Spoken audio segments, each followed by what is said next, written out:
Boomski, what it do, YouTube? You know who it is. It's Ace 2 times ENT. I'm back at y'all again with another banger. Now, right now it's kind of dark. We supposed to be on the track, but we not. It sound like they about to cut the music on, but I'm only riding the bike in here anyway. And then we're gonna go ahead and head to the bleachers and do some stuff outside. Right now it's dark, so I'm hoping that it's gonna go ahead and lighten up by the time we get out there, all right? Now, with that being said, I'm gonna just get right into this. I ain't really finna waste too much time. I know y'all just trying to see some of this work right quick, and then we gonna get to the rest of the day, all right? For sure.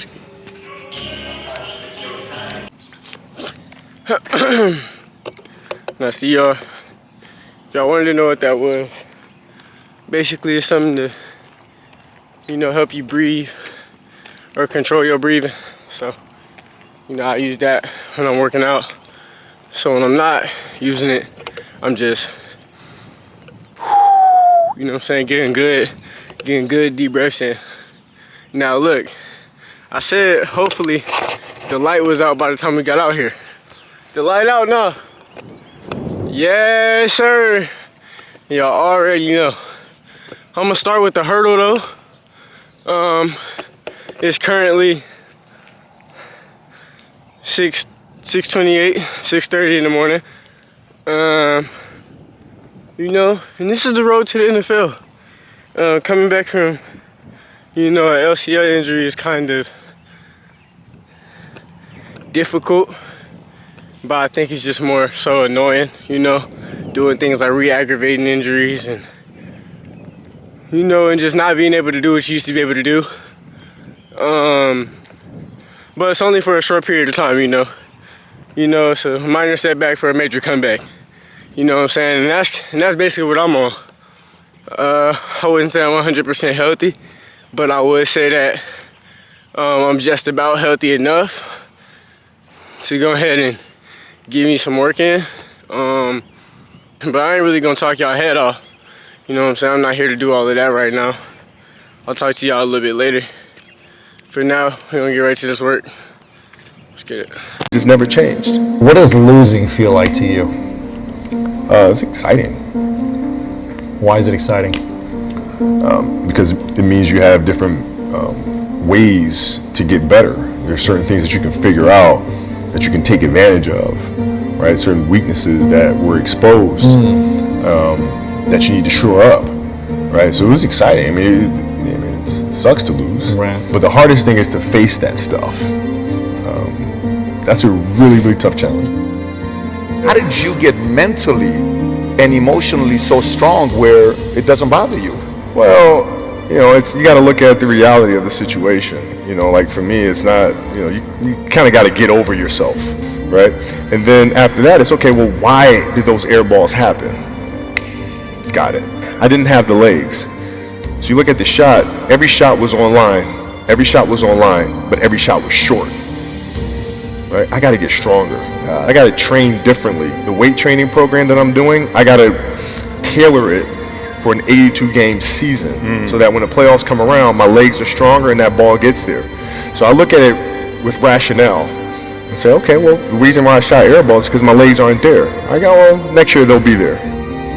You have to do the hard stuff and watch that game and study that game to not make those mistakes over and over again just because you weren't brave enough to face it. So you got to deal with it. Got to deal with it. Face it, learn from it. You don't want to have that feeling again, do you? Right? So you got to really study it, face it, and not to say you'll win the next time you face it, but at least you'll give yourself a better chance. Yeah.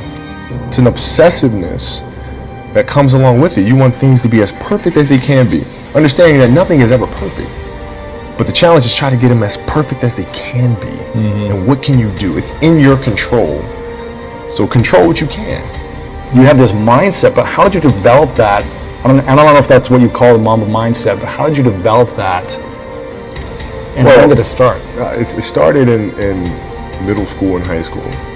Because a lot of the kids that I was playing against were inner city kids. Yeah. And so they're looking at me as if, okay, this kid's soft. They felt like they could try to be physical or try to intimidate me and do all this other stuff, which they couldn't, right? But now I'm saying, okay, well, you're trying to attack me. How am I going to attack you? How can I mentally figure out ways to break you down? How can I show you that no, I have the edge, right? And so that's when it first started for me, is figuring out how to get the upper hand on an opponent that way. And what would you do to mentally break people down then? One of the things I would do is, while everybody would be at the cafeteria work, eating and doing all sort of stuff, I just go back to the gym. And so that was my way of showing them, yeah, I may be from the suburbs, but you're not going to outwork me. Wow. Like, I see a lot of players take vacations with other players that are close friends, and just take vacations just to take vacations, or just hang out just to hang out. Like, I never did that. Why not though? Why didn't you do that? Well, because when I retire, I didn't want to have to say, I wish I would have done more. I don't want that. I played games with the flu. I played games with 102-degree fever, man. We had a game against Toronto in 2000, and Vince was tearing the league up. My back was jacked. So I would be in the layup line like, okay, there's a lot of days where you can rest and recover. Today ain't one of them. Your back can bother you any other day. That ain't bothering me today. He gonna have to see me today. You're playing against the Golden State Warriors. Score is 107-109. You guys are close to getting into the playoffs. You know exactly what happens in the game. You go up, you're about to take your shot, and then all of a sudden, boom, Achilles happens, right? I have no clue how the hell this guy did it. He went and hit the free throws, and then you walked off the stage. I think this is the best way to explain it. You have a hamstring injury, you pull your hamstring really, really badly. You can barely walk, right? Let alone play anything. You're at home, all of a sudden a fire breaks out in the home, right? Your kids are upstairs, wife is... Whew. Alright, we just finished up. You know what I'm saying? A couple of my teammates on the field right now. Cause we got practice today. Got some Jay Holiday playing in my ear.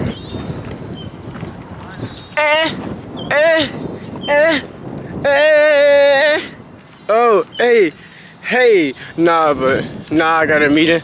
It's at 8:15, so in like 5 minutes. So I'm gonna get to that, and then I'm gonna get back to y'all. Back to the Jay Holiday. Fingers through your hair, between you. They love it till your eyes roll back. I'm tryna. What do you say? Tryna put you to. What do you say? Hold on. And I'ma grab your body. I'm your soldier. Like it's your first time. But hold on. He said something like that. And we back. You already know, man. We back in the calf. We lit. Frankie in the cut. What's good? Got that boy Frankie in the cut. We can go all day. It's too early, bro. Yeah, I know it's too early. Especially, hold on. So you gonna give us our wave check now? What happened? All right, let's see the cut though. Let's see the cut though. My hair is messed up. Just a little cut. I got bad head. Just a little cut, right? Just a little bit. Helmet head, Andy. Hey, what's up? It's a good day outside. Hey, we had good Hey, this the vlog, right? Yo, it's going on YouTube, right? Yeah. Hey, y'all. Hey, I shout out my partner right there, right there in my shooter. Yo, he ain't even say he don't take no question. He just go. His toes fat as hell too on guard. Hey, don't listen to this guy. Hey, His toes fat as hell his too. skin is black, but I promise you his soul is white. Bro, just because I'm from the suburbs and the gated community and my parents are rich doesn't mean he's mad because he's a torta. He's mad because he's a torta. Hey, he's good at Fortnite, bro. He's good at nothing. He's white. But being a He's white. but being a Rainbow bitch. Six. He's white. He's mad. Rainbow Six is his If I was white, can I say? Oh, man. No. I got one thing to say. Uh-oh. Gio. I just fucked up my Lambo.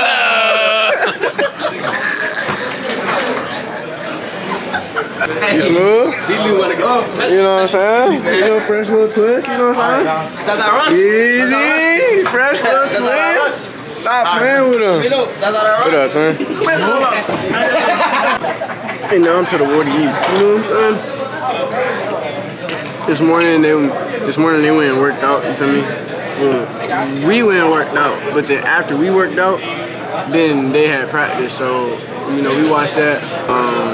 Practice was cool. You know what my team do. You know, we just go on the field and, you know, iron sharpen iron, and, you know, we just gonna get them. So, you know, we just gonna do that, and that's just gonna be what it's gonna be. We gonna do what it does and all of that good stuff. So look at these right here. This is what I'm eating on. You know what I'm saying? Hold on. How do I say goodbye? Get this bite, head like mine. Now we outside, you already know. I'm done with the food and you already know. Got Elo and he on the phone. You already know what we on. Hey.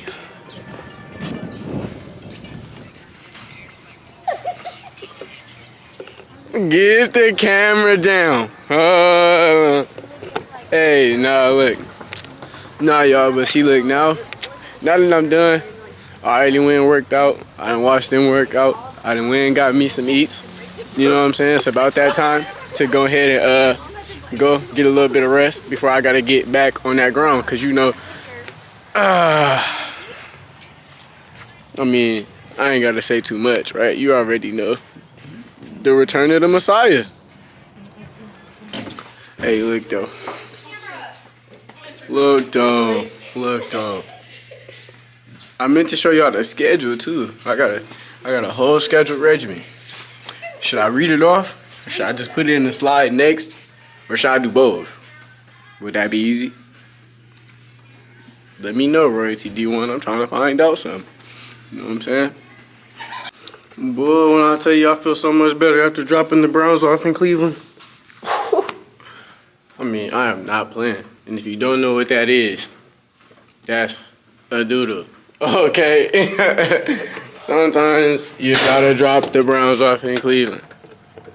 Sometimes you gotta take the frogs back to the pond. You know what I'm saying? Sometimes you gotta go ahead and drop off the Cocoa Puffs, okay? What you mean? They telling me to run.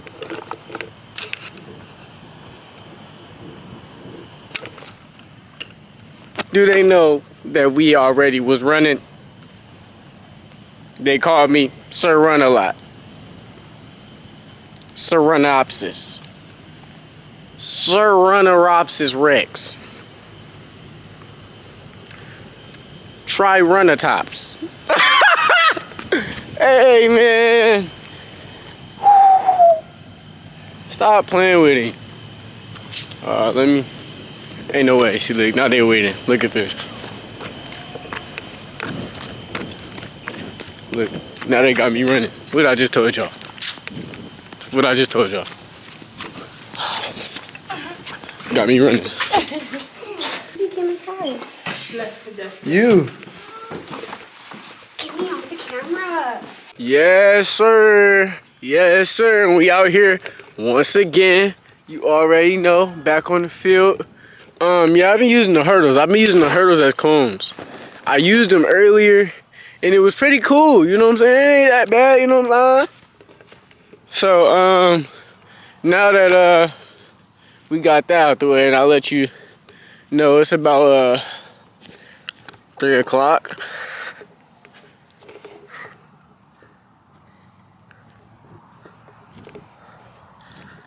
It's 4 o'clock. Okay. 4 o'clock on the dot. I'm in my drop top, cruising the streets. Yeah. Hello. Alright. But I'm gonna get right to this workout though. I ain't even finna waste too much time on, you know, chatting and all that stuff. I had a purpose. I wanted to be one of the best basketball players to ever play.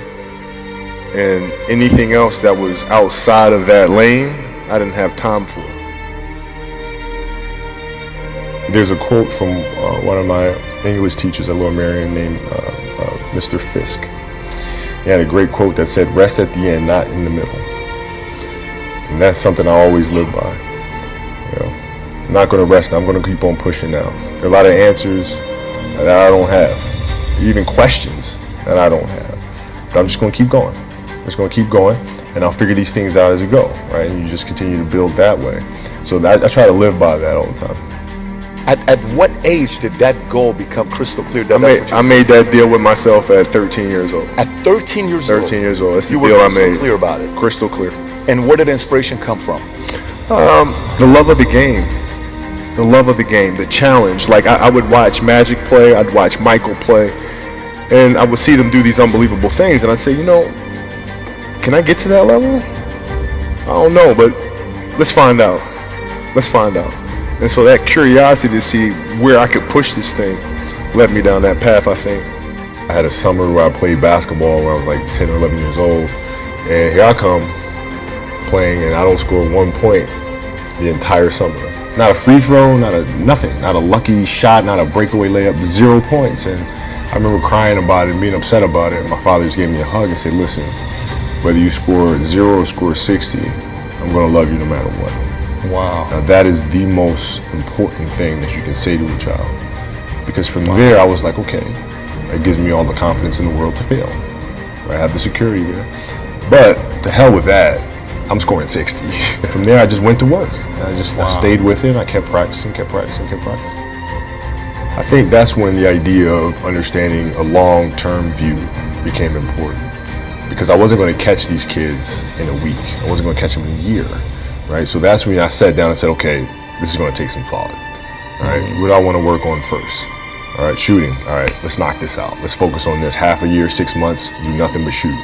All right, after that, all right, creating your own shot. And then you focus. So I started creating a menu of things. When I came back the next summer, I was a little bit better. I scored. Yeah, it wasn't much, right, but I scored. This is 12, 13. 12, 13. And then 14 came around, back half of 13, 14 years old. And then I was just killing everyone. And it happened in 2 years. And I wasn't expecting it to happen in 2 years, but it did, because what I had to do was work on the basics and the fundamentals. Well, they relied on their athleticism and their natural ability. And because I stick to the fundamentals, it just caught up to them. And then my body, my knees stopped hurting. I grew into my frame, and then it was game over. Wow. Were you always competitive from the day you were born? You were super competitive? Competitive with things that I participate in. So I'll put it to you this way. So basketball for me was the most important thing. So everything I saw, whether it was TV shows, whether it was books I read, people I talked to, everything was done to try to learn how to become a better basketball player. Everything. And so when you have that point of view, then literally the world becomes your library to help you to become better at your craft. So at 13 years old, I had I had a kill list. And so, they used to do these rankings. It was Street and Smith basketball rankings. And I was nowhere to be found because I was like 6'4", scrawny, like 160 pounds soaking wet. So I was like 57 on the list. And so I would look at 56, 55, all the way up to number 1, who these players are, what club teams they played for. So when we go on the AAU travel circuit, I got to hunt them down. Right? And so that became my mission in high school, is to check off every other person, all those 56 other names, hunt them down and knock them down. So when we played at 13, I would size you up and see what your strengths and weaknesses are. How do you approach the game? Are you silly about it? Are you goofy about it? Are you good at it just because you're bigger and stronger than everybody else? Right? Or is there actually thought and skill that you put into it? Right? And when I'd play to my weaknesses. I always work on the things during those games that I was weak at. Left hand, pull-up jump shot, post game. Right? So I have a strategy. What was really your work ethic like, and for how long did you stay disciplined? Well, I mean, every day. Since 20 years. It was an everyday process, and trying to figure out strengths and weaknesses. For example, jumping ability. Man, my vertical was a 40, it wasn't a 46 or a 45. My hands are big, but they're not massive. Right? So you got to figure out ways to strengthen them so your hands are strong enough to be able to palm a ball and do the things that you need to do. Quickness, I was quick, but not insanely quick. I was fast, but not ridiculously fast, right? So I had to rely on skill a lot more. I had to rely on angles a lot more. I had to study the game a lot more. And yeah, Sirski, we done now. I'm not gonna front. My left big toenail hurting. Why you laughing, bro? Thought it was. See, you always think something funny. Nah, I'm just playing. But yeah, but I think, you know, I'm gonna let everybody else know it would be smart to cut your toenails if you play football, because your toenails would be the reason why your toenails start to come up. I just realized, because I had an opportunity to cut this toenail last night and I was bugging. But long story short, the workout over. You know, I'm done now. Now I'm about to go to the calf, get some more eats. You know what I'm saying? See if I can get some of this edited up for y'all. You know what I'm saying? And I'm gonna catch y'all when I get there. You feel me?